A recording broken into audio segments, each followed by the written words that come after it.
Coupe du Monde, qui accompagne Emmanuel Macron au Qatar pour la finale?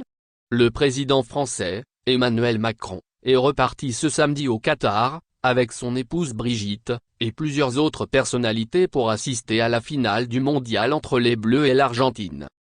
3 internationaux français font le déplacement vers Doha dans l'avion présidentiel d'Emmanuel Macron, qui a décollé de Paris ce samedi en début d'après-midi, pour assister à la finale entre les Bleus et l'Argentine, dimanche à 16 h, Christopher Nkunku, N'Golo Kanté et Paul Pogba, tous 3 privés de Coupe du Monde par les blessures.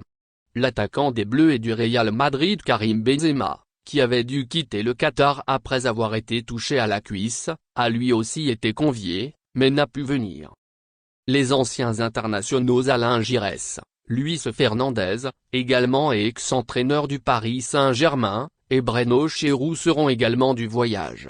Comme leur boulot, ex-internationale devenue aujourd'hui commentatrice sportive, et Stéphanie Frappart, première arbitre internationale féminine à avoir officié lors d'une Coupe du Monde, au Qatar, à l'occasion de la rencontre Costa Rica-Allemagne. Jean-Michel Larquet a raté son vol.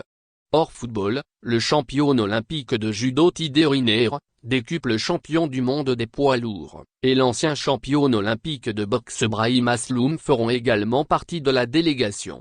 Ainsi que 2 jeunes de 18 et 19 ans de l'aide sociale à l'enfance, accompagnés par le directeur de leur foyer, et un militaire des forces spéciales blessé par une mine artisanale au Sahel.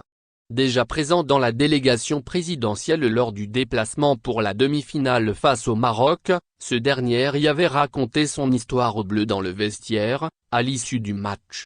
Un moment très fort, selon un proche d'Emmanuel Macron. L'ancien joueur de Saint-Étienne, et ex-commentateur historique des matchs des Bleus, Jean-Michel Larquet a raté son vol et n'a pu arriver à l'heure pour le décollage. Invité lui aussi, le Ballon d'Or Michel Platini, dont le rôle dans l'attribution de la compétition à l'Émirat par la FIFA fait l'objet de soupçons, n'est pas non plus de la partie. Merci de bien vouloir activer la cloche et de cliquer sur j'aime.